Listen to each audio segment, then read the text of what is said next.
Hi friends, welcome to our YouTube channel. ఈ వీడియోలో వినాయక చవితి రోజు మా ఇంట్లో ఏమేం చేస్తామో ఆ రోజు ఎలా ఉంటుందో చూద్దాం.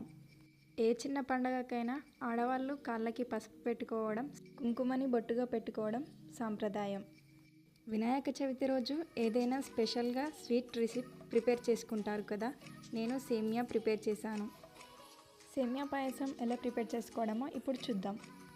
ముందుగా స్టవ్ వెలిగించి ఆ తర్వాత ఒక బౌల్ తీసుకొని అందులో నెయ్యి పోసి 1 కప్ సేమియాని అందులో పోసి వీడియోలో చూపిస్తున్నట్టుగా కలర్ చేంజ్ అయ్యే వరకు వేయించాలి. ఆ తర్వాత దాన్ని ఒక ప్లేట్లోకి తీసుకోవాలి. మళ్ళీ అదే బౌల్లో 2 or 3 కప్స్ మిల్క్ తీసుకోవాలి. అంటే 1 cup pure milk and 1 cup water. ఆ తర్వాత ఒలిచి పెట్టుకున్న యాలకులను అందులో వేసి మరగనివ్వాలి. అందులోనే 3/4 కప్ ఆఫ్ షుగర్ వేయాలి.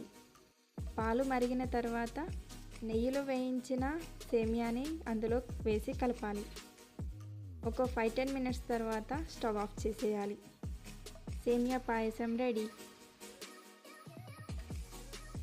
ఇప్పుడు కొంచెం పసుపు తీసుకొని అందులో వాటర్ పోసి వీడియోలో చూపిస్తున్నట్టుగా కలపాలి.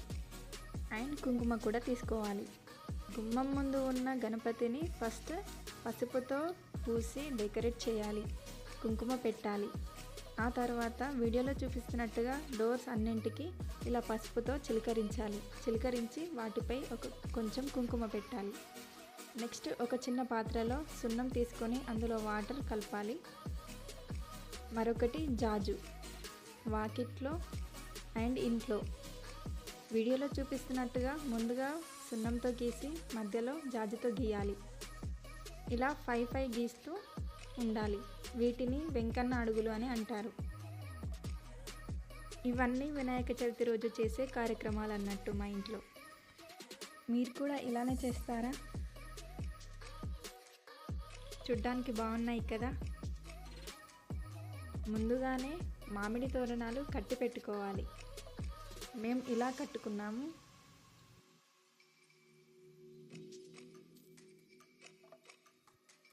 వీటి తర్వాత డోర్స్ ఎంత బాగా కనిపిస్తున్నాయో కదా.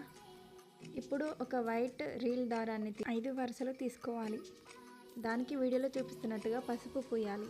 ఆ తర్వాత వీడియోలో చూపిస్తున్నటువంటి పత్రాలు వాటిని 2 తీసుకొని అవి మలిచి ఆ పసుపు పూసిన వైట్ దారంతో ఇలా కట్టుకోవాలి. వీటిని కంకణాలు అంటారు. నేనైతే ఇలా కుచ్చాను మామిడాకులను. అన్ని గుమ్మాలకు అండ్ దేవుళ్ళ దగ్గర మామిడి తోరణాలు ఏర్పాటు చేశాం. ఇంతకుముందు కంకణాలు తయారు చేసుకున్నామని చెప్పానుగా, అవి ఒక 5 తయారు చేసుకున్నాం. వాటిలో మొదటిది కూరాడుకు అండ్ దేవమ్మ దగ్గర పెడతాం. నెక్స్ట్ ఫ్యామిలీ మెంబర్స్ కట్టుకోవాలి. ఆ తర్వాత ఇలా వీడియోలో చూపిస్తున్నట్టుగా ఒక కొబ్బరికాయని తీసుకొని దానికి పసుపు కుంకుమ పెట్టి దేవుడి ముందు కొట్టాలి. నెక్స్ట్ సేమియా పాయసం ప్రసాదంగా పెట్టాలి. ఇప్పుడు ఇది నైట్ వినాయకుడి ఊరేగింపు. వినాయకుడిని పెట్టే ముందు ఇలా ఊర్లో మొత్తం తింపుతారు. వినాయక చవితి మా ఇంట్లో అయితే ఇలా సెలబ్రేట్ చేసుకుంటాం. మీరు ఎలా సెలబ్రేట్ చేసుకుంటారో కామెంట్ సెక్షన్లో చెప్పండి. Like, share and subscribe. Thank you for watching.